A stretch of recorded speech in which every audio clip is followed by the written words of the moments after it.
Hey, and welcome to another video. I'm quite enjoying these. I hope whoever watches this in the future will also enjoy it. Okay, so here we go. We're going to start.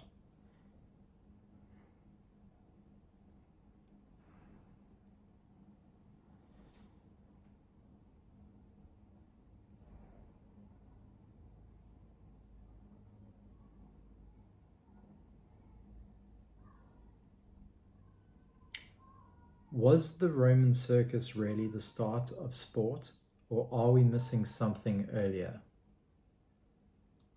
Absolutely. Let's dive straight in. When we talk about the Roman circus as the start of sport, we're basically picking a big visible moment in history where it all looks familiar. But yeah, there's definitely stuff earlier that we could count as sport in a simpler form.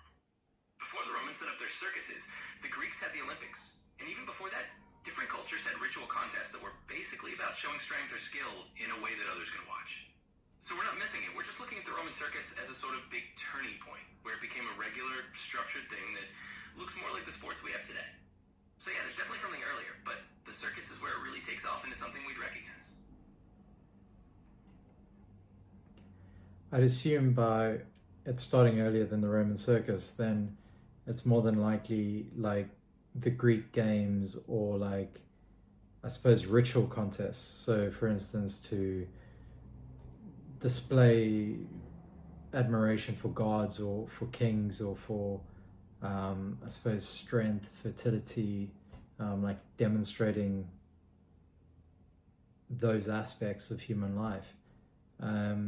Would I be right in saying that? And could you elaborate more on what the actual truth is here? Absolutely. You're spot on there. If we rewind the clock before the Roman circus, we're really talking about events that were tied to things like honoring gods, showing respect to kings, or just proving human strength and fertility. So yeah, you'd be right in saying that. To unpack that a bit more, before the Romans came along with their big stone arenas, you had the Greeks with their Olympic games, and those were definitely about honoring Zeus and other gods.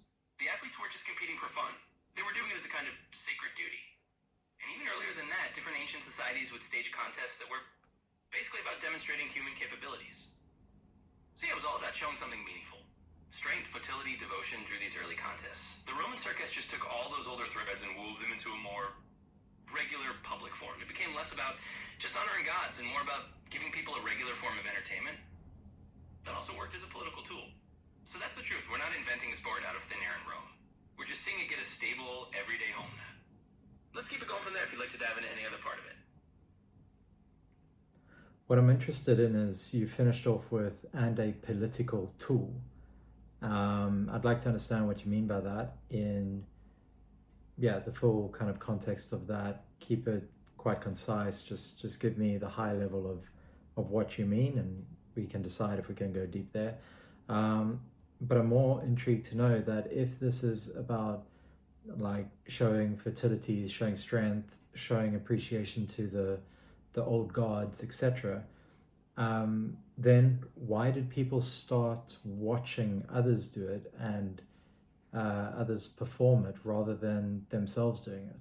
So I guess why did it, or when did it as well, turn into a spectator led competition where individuals or a minority would perform the actual sports, whereas the majority wouldn't. The majority would then watch the minority, and how that evolved. Sure. Let's break that down.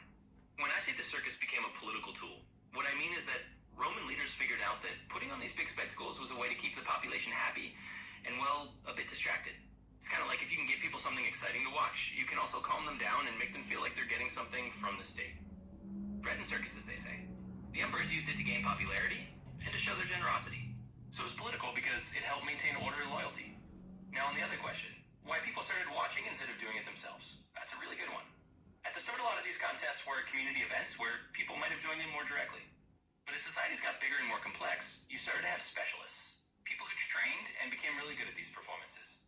And the rest of the crowd just found it easier and more enjoyable to watch a few skilled performers rather than everyone trying it themselves. It's kind of like how we watch professional athletes today instead of all jumping on the field ourselves. It became a spectator thing because it was more fun and more organized that way, and it allowed the majority to enjoy the spectacle while a minority did the hard part. We can dive deeper if you'd like, but that's the high-level idea. Let me know if you'll explore more in any of that.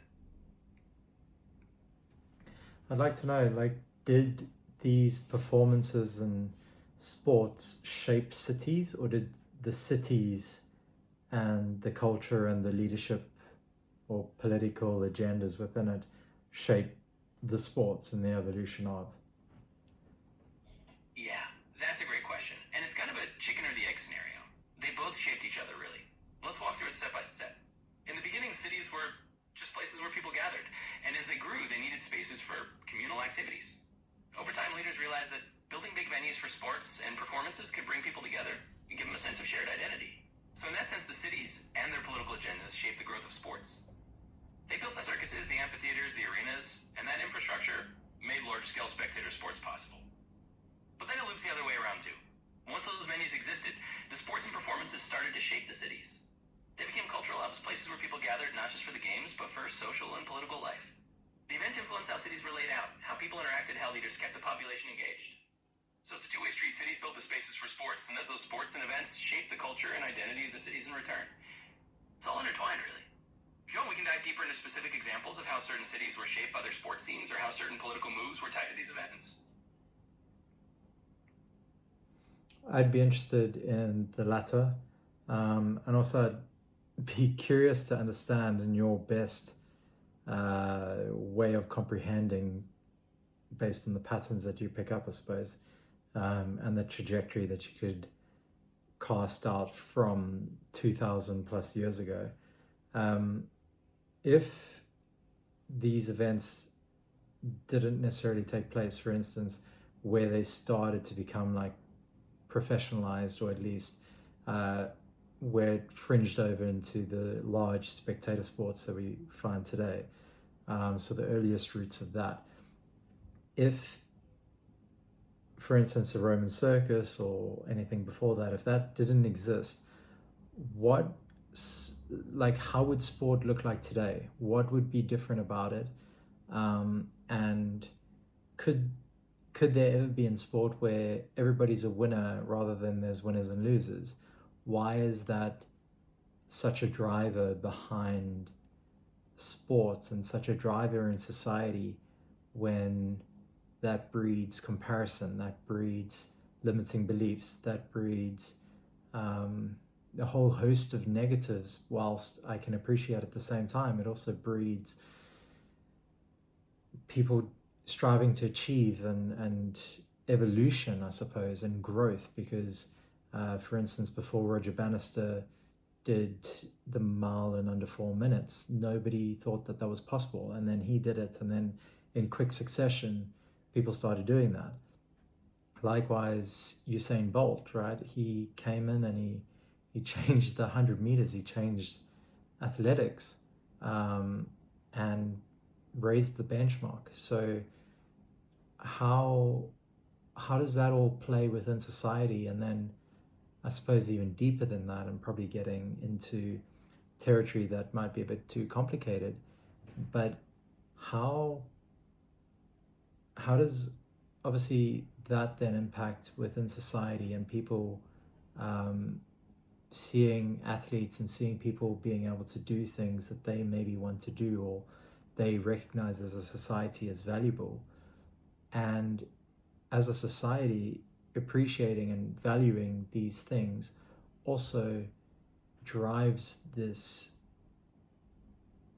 thing of comparison and of people not being good enough, and whether that's in work or whether that's on the sports field, wherever it is, right? It fuels the stigma that people live with, and the limits that they bring up, and that's obviously based on comparison or desire, one of the two, because if there was no one to compare to, you wouldn't compare, and if you were the only one doing it, then you're the only one doing it. So there's always going to be that element, right? but I'm curious to understand and comprehend behind that how we can still have sports, we can still have competition, but it's done so in a way where we also look out for the opposite side of what that does and kind of the highlight reels of. And maybe it's about, you know, rest in peace, but Kobe Bryant had said, like, even Michael Jordan, like they miss shots in practice. That's why they practice. So that when they got on the arena, they were able to do what they did. So how do we like normalize failure? How do we build up resilience where we don't take it personally, we take it as a learning, and if we are enjoying what we are doing as we're progressing within it, no matter the failure and the success, then that means that that is something that lights you up, that gives you energy, which means you should do more of it because you will only improve. Yes, you could improve to a certain level and others can improve above you. And I fully recognize that, but at the same time, surely we should be doing things out of joy and realizing that failure is part and parcel of achieving. Absolutely. Let's unpack that. And I'll keep it in that kind of conversational flow you're looking for. So if we imagine that the Roman Circus or those early big spectator sports never happened, we'd probably still have sport, but it might look a lot more like local games or smaller scale contests where everyone takes part, rather than massive stadiums and global leagues. In other words, sport might have stayed more like community festivals, where everyone plays and it's less about a few professionals and more about collective participation. Now, the bigger question of winners and losers, that's a deep one. Competition naturally creates comparison, and comparison can lead to people feeling not good enough. But at the same time, it can push people to reach new heights. Just like you said with Roger Bannister and Usain Bolt, once someone breaks a barrier, it shows everyone else that it's possible. And that's how we grow. But you're right, there's also a need to balance that drive with a mindset that sees failure as just part of learning, not as something that defines your worth. If we can normalize that it's okay to fail, on that everyone fails on their way to success, then we can enjoy the process more. We can see sport as a way to grow, rather than just a way to prove ourselves. So it's really about how we frame it. If we keep the joy and the learning at the center, then sport can be a place where we build resilience and celebrate progress, not just a place where we measure ourselves against others. And that's something we can all work on, whether we're playing or watching. So for the individual that isn't on the field, right? It's for the individual that is stuck in their own head, have hurdles in front of them, limiting beliefs, comparison. They're stuck in those cycles of that and desiring different, but not necessarily knowing how to be different, how to change, how to move through that and past that and over that. And like, what advice and recommendations would you have for them to be able to practically be able to start to value themselves within what we're speaking about?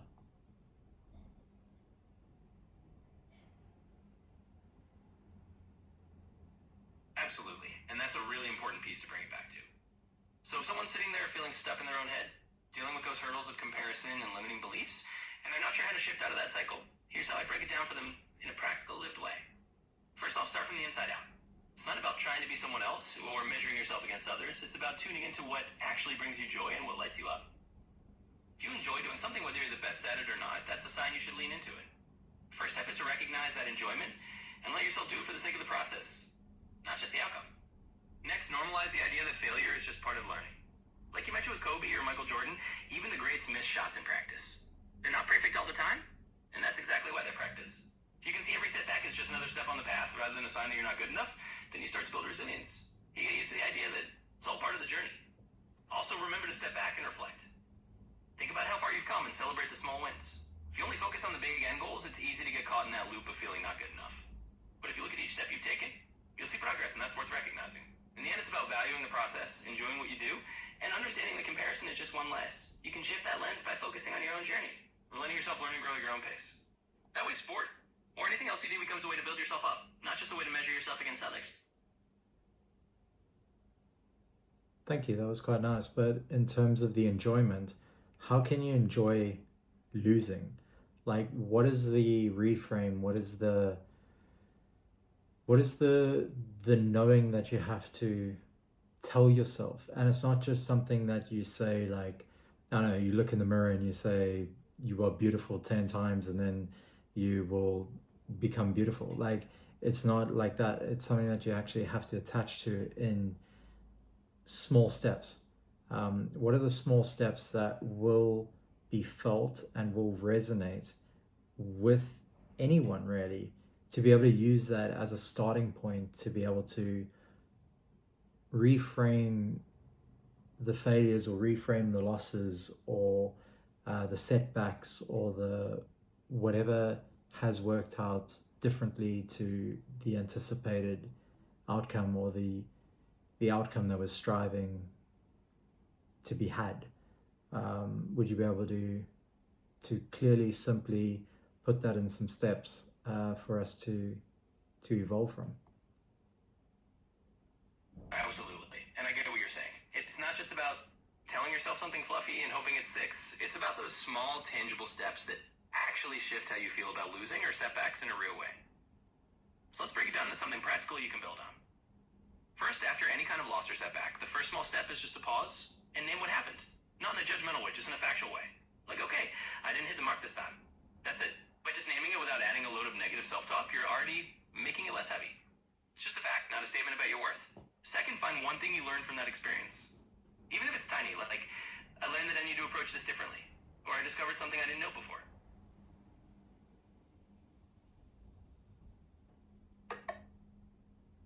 I'm sorry, but you've hit the daily limit for advanced voice.